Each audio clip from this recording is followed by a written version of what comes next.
I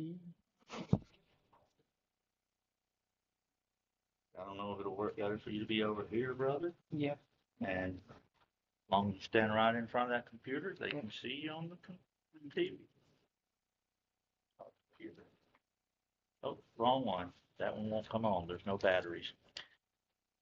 Well, once again, we are going to be presenting the lesson bilingually tonight. If you will, open up your Bibles to the book of Genesis, chapter 11. Okay. I'll turn my phone down. It was letting me know that we're live. Okay. Oh, yeah. But abran sus Biblias. Abran su Biblia en Génesis capítulo 11.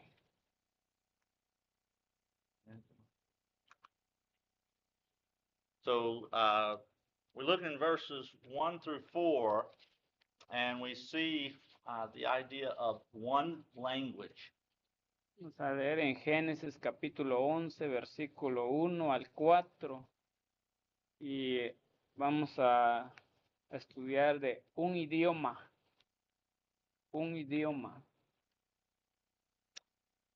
And we're going to read here, it says, and the whole earth was of one language and of one speech, and it came to pass as they journeyed from the east that they found a plain in the land of Shinar, and they dwelt there. And they said one to another, Go to, let us make brick, and burn them thoroughly. And they had brick for stone, and slime had they for mortar. And they said, Go to, let us build us a city and a tower, whose top may reach unto heaven, and let us make us a name, lest we be scattered abroad upon the face of the whole earth. En el capítulo 11, versículo 1 al 4 dice, tenía entonces toda la tierra una sola lengua y unas mismas palabras, y aconteció que cuando salieron de oriente hallaron una llanura en la tierra de Siná, y se establecieron ahí. 3. Y se dijeron unos a otros, vamos, hagamos ladrillo y gozámoslo con fuego. Y les sirvió el ladrillo en lugar de piedra y el asfalto en lugar de mezcla. Y dijeron, vamos, edifiquémonos una ciudad y una torre cuya cúspide llegue al cielo y hagámonos un nombre por si fuéramos esparcidos sobre la faz de toda la tierra.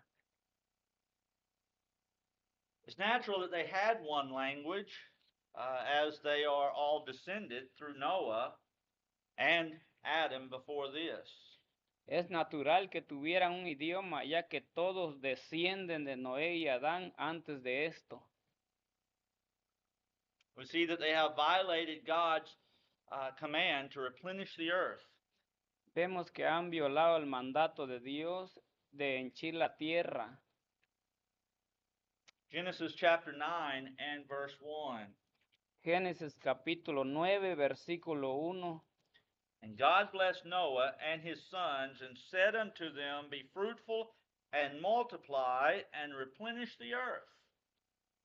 Bendijo Dios a Noé y a sus hijos, y les dijo, fructificad y multiplicaos y llenad la tierra. In Genesis 1:28, En Génesis capítulo 1 y versículo 28. and God blessed them, and God said unto them, Be fruitful and multiply, and replenish the earth, and subdue it, and have dominion over the fish of the sea, and over the fowl of the air, and over every living thing that moveth upon the earth. Y los bendijo Dios, y les dijo, fructificad y multiplicaos, llenad la tierra, y sojuzgadla, y señoread en los peces del mar, en las aves de los cielos, y en todas las bestias que se mueven sobre la tierra. But they go even further. They intend to build a tower to heaven. Van aún más lejos, tienen la intención de construir una torre al cielo. Rebellion. Verse 4. Rebelión, versículo 4. Of course, this is in Genesis chapter 11. Chapter 11, verse 4. Capítulo 11, versículo 4. And I want us to notice there that it says, and they said, go to, let us build us a city and a tower whose top may reach unto heaven, and let us make a name, lest we be scattered abroad upon the face of the whole earth. Rebelión, podemos leer en el verso 4 del capítulo 11 de Génesis. Y dijeron, vamos, edifiquémonos una ciudad y una torre cuya cúspide llegue al cielo, y hagámonos un nombre por si fuéramos esparcidos sobre la faz de toda la tierra. Notice that last part, lest we be scattered upon the face of the earth. Notemos en la última frase del verso, dice, por si fuéramos esparcidos sobre la faz de toda la tierra. What was God's instructions? He told them what? Spread or go into all the world. Spread, and I don't have that on there, Okay. brother. I'm sorry. But he told them to, versículo 1, capítulo 9.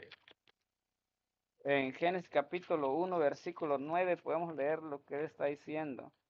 Be fruitful and multiply and replenish the earth. Genesis 1. 9. Capítulo 9, Oh, versículo 1. okay. There at the last part. Be fruitful and multiply and replenish the earth. 9:4. 9:1. Uno. Bendijo Dios a Noé y a sus hijos y les dijo, fructificad y multiplicaos y llenad la tierra. Sorry about that. So their intent is to rebel. The Lord is going to solve this issue. El Señor va a resolver el problema. In chapter 11, verses 5 through 9. Génesis capítulo 11, del 5 al 9. And the Lord came down to see the city and the tower which the children of men builded. And the Lord said, behold, the people are one, and they have all one language, and this they begin to do, and now nothing will be restrained from them, which they have imagined to do. Go to, let us go down, and there confound their language, that they may not understand one another's speech. So the Lord scattered them abroad from thence upon the face of all the earth, and they left off to build the city. Therefore is the name of it called Babel, because the Lord did there confound the language of all the earth, and from thence did the Lord scatter them abroad upon the face of all the earth. En el verso 5 al 9 dice, y descendió Jehová para ver la ciudad y la torre que edificaban los hijos de los hombres. Y dijo Jehová, he aquí el pueblo es uno, y todos estos tienen un solo lenguaje y han comenzado la obra. Y nada les hará desistir ahora de lo que han pensado hacer. Ahora pues descendamos y confundamos ahí su lengua para que ninguno entienda el habla de su compañero. Así los esparció Jehová desde ahí sobre la faz de toda la tierra y dejaron de edificar la ciudad. Por esto fue llamado el nombre de ella Babel, porque ahí confundió Jehová el lenguaje de toda la tierra y desde ahí los esparció sobre la faz de toda la tierra. Confounded their language, gave them a different language. Confundió su lenguaje, les dio diferentes idiomas. This resolved their working together to build the tower. It stopped their rebellion, at least in this manner. Esto resolvió trabajar juntos para construir la torre, detuvo su rebelión al menos en este asunto. Any questions or comments? ¿Alguna pregunta o comentario? See, we got a couple here. I think Jim. I thought it was interesting that I found one translation that uses for verse 1.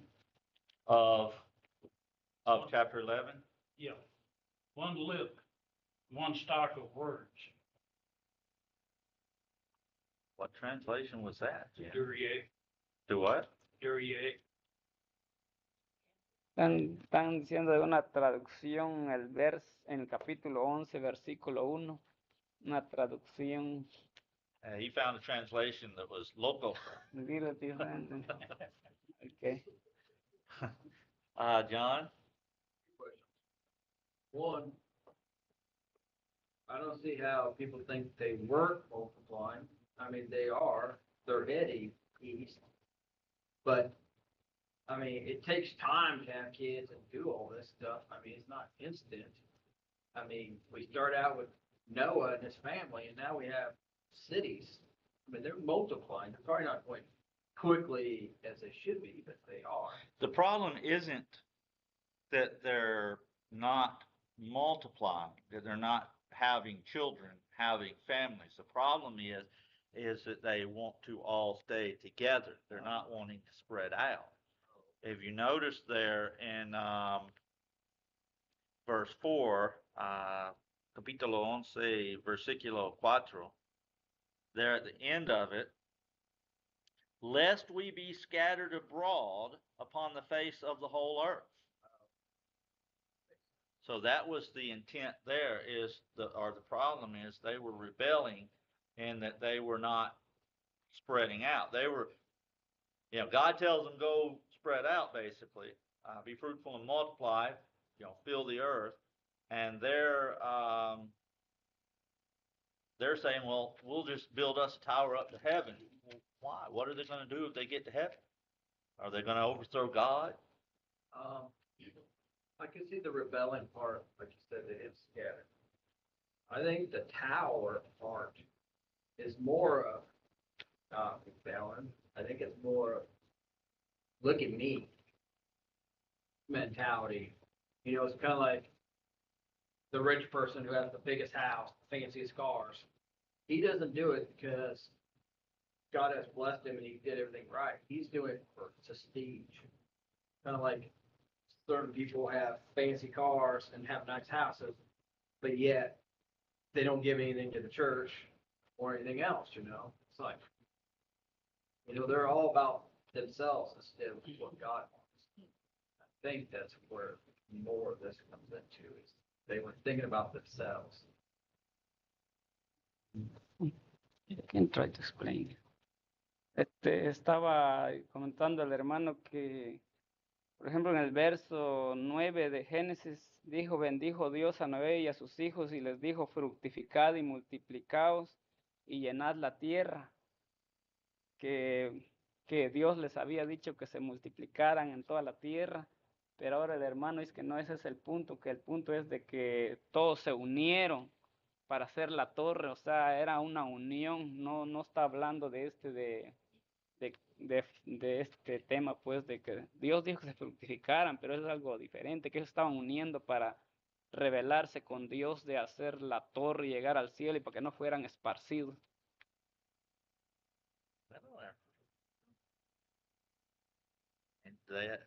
You guys have any questions? ¿Alguna pregunta o comentario?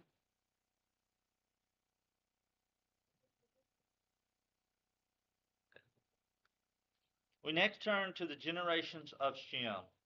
A continuación pasamos a las generaciones de Sem. Who is Shem? ¿Quién es Sem? What is important about him and his descendants? ¿Qué es importante acerca de él y sus descendientes? Who is Shem? Firstborn.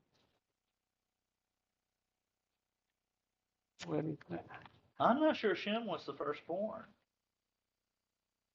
Thought it was Shem, Ham, and Japheth.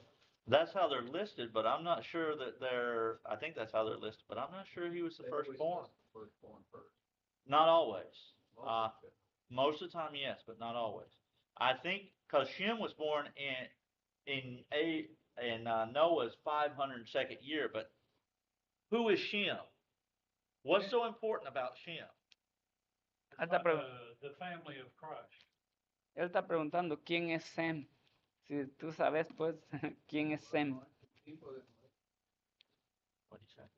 No, no, Asan. What? Okay. ¿Dónde lo dice, Anne? En el capítulo 10.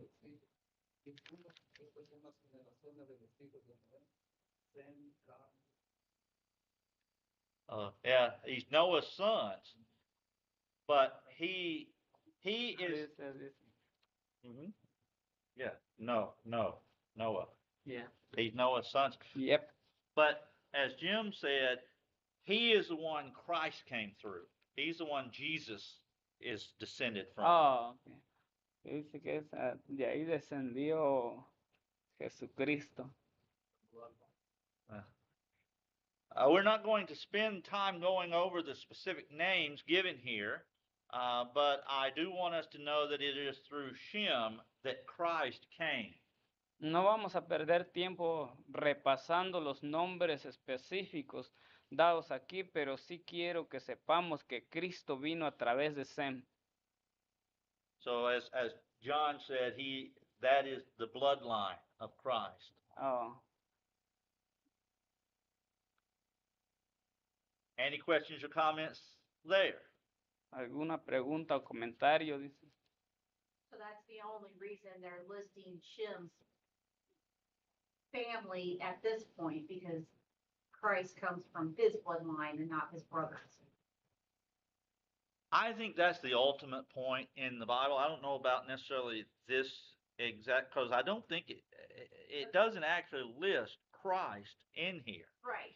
But he hasn't been forward yet. But you see the bloodline, and ultimately, because keep in mind that is the importance of these bloodlines, is showing the purity of his bloodline, that he came through, and just as had been foretold, because we can go back to Genesis 3:15, where she's told, it's going to come through, the first promise is made, and then over and over you see that where it talks about through what? Through Abraham, through, as we're going to get into a little bit later, through Judah. Right, but what I'm saying is Shem's brothers, Ham and Japheth. They don't list their bloodlines in the Bible, do they? I think you see some of that, but not to the detail like this. Okay. Shem. You? No. Okay. Okay, Shem has, and it's not spelled out this way, but Shem has the blessings of the firstborn. In the bloodline. Well, the bloodline doesn't always come through the firstborn, though, Jim. Judah was number 4. I know. Joseph had the birthright of the firstborn, and he was number 11. So can't quite get that, but and then again, when did Noah start having children? At 500 years. Shem, if I'm not mistaken, was born at 502 years. So Shem was actually 2 years younger than somebody else. 500 years when the flood came. No, 600th year is when the flood came. Okay. And the last section we will teach on in this chapter is introducing Abram, or Abraham, as we generally refer to him. Again, we are not going to spend much time in discussing this section. Y la última sección que tocaremos en este capítulo es la introducción de Abraham. Una vez más, no vamos a decidir mucho tiempo a discutir esta sección. This is an introduction to him, Abraham. Esta es una introducción a él, a Abraham. Any questions or comments in this section? ¿Alguna pregunta o comentario en esta sección?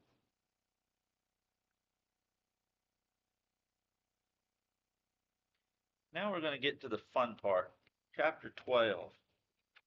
Vamos a ver el capítulo 12. We're going to spend a good bit of time discussing this chapter Vamos a pasar un buen rato discutiendo este capítulo. next week too. La siguiente semana también.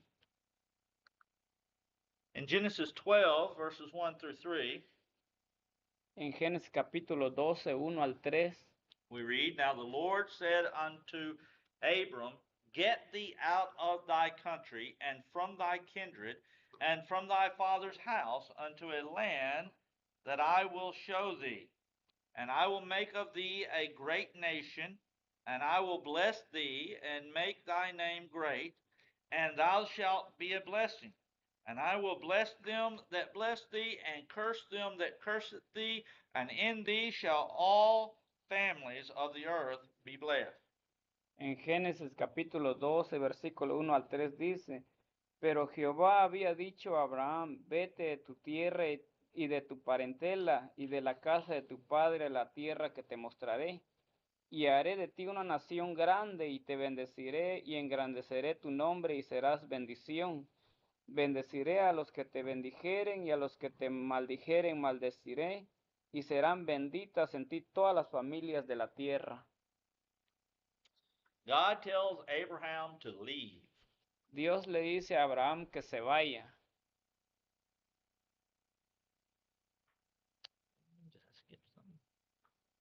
Okay. Now the Lord had said unto Abram, Get thee out of thy country, and from thy kindred, and from thy father's house, unto a land that I will show thee. Y el Señor dijo a Abraham, vete de tu tierra, de entre tus parientes y de la casa de tu padre, a la tierra que yo te mostraré. Why does God want Abraham to leave? ¿Por qué Dios quiere que Abraham se vaya? His home and family. ¿Por qué Dios quiere que Abraham deje el hogar y la familia? You can't grow on your own if you're stuck with the family. Because everything he would do, people say, well, his dad helped him or his family helped him. Jim, were you wanting to comment? Not just yet. Okay. Hermanos? Comentarios. It appears that his family and certainly the people where he lived were heavily into idolatry. Parece que su familia y ciertamente la gente donde vivía estaban muy metidos en la idolatría. In Galatians chapter 5 and verse 9, En Gálatas capítulo 5, versículo 9, Galatians 5 and verse 9, a little leaven leaveneth the whole lump. en Gálatas capítulo 5, verso 9 dice, un poco de levadura leuda toda la masa.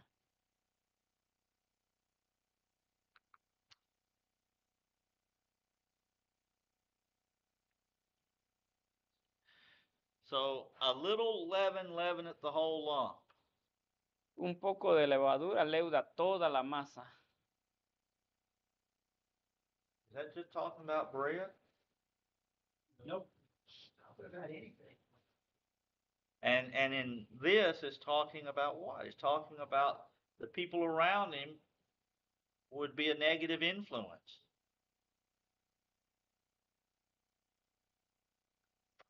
Notice that Abraham takes Lot with him. Note que Abraham se lleva a Lot con él. Who is Lot? ¿Quién es Lot? Dice, Nephew. dice que es sobrino de Abraham. Nephew. Nephew.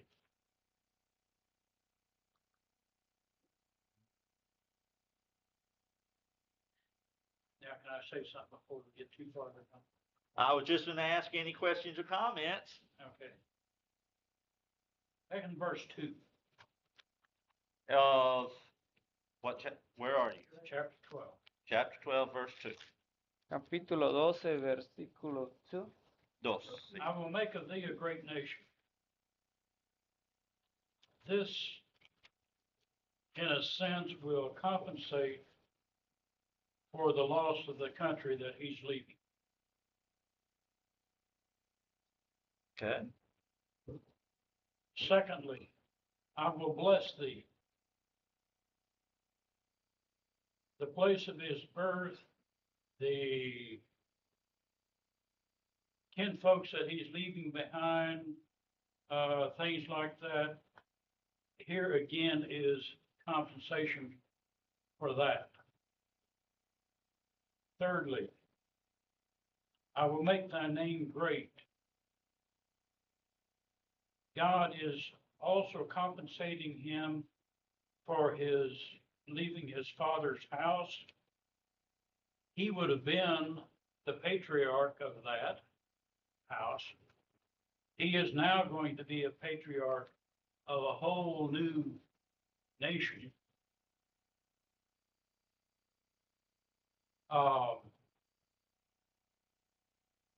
So we see God making up for everything that he is leaving in verse 2. You understand? Acá en el verso 2, el hermano estaba explicando del verso 2 del capítulo 12 de Génesis, donde dice, primero le hace Dios una promesa y le dice, haré de ti una nación grande. Porque la pregunta era del hermano que por qué le estaba pidiendo a Dios que dejara a sus padres en el primero, pero Jehová había dicho a Abraham, vete a tu tierra y tu parentela, ¿por qué le estaba pidiendo eso? Pero también miramos las promesas de Dios aquí, y haré de ti una nación grande. Y luego dice, y te bendeciré y engrandeceré tu nombre. También les diciendo que será bendición.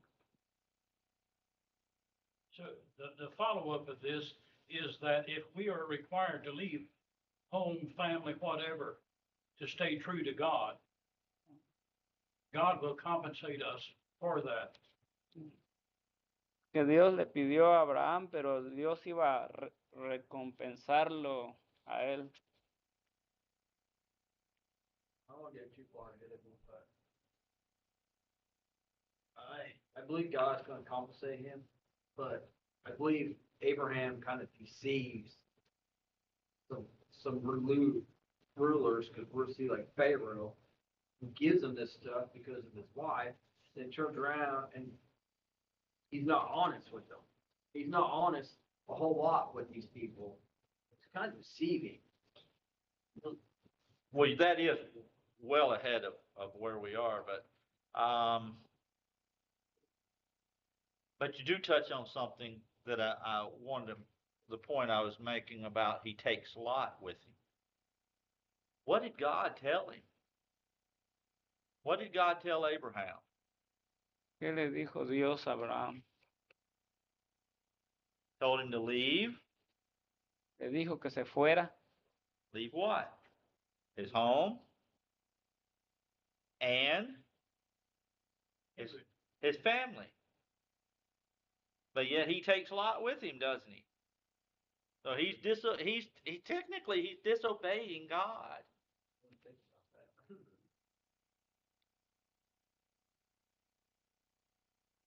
O sea, le dijo que se fuera, le pidió a Dios que se fuera. Y simplemente Abraham lo que hizo es obedecer.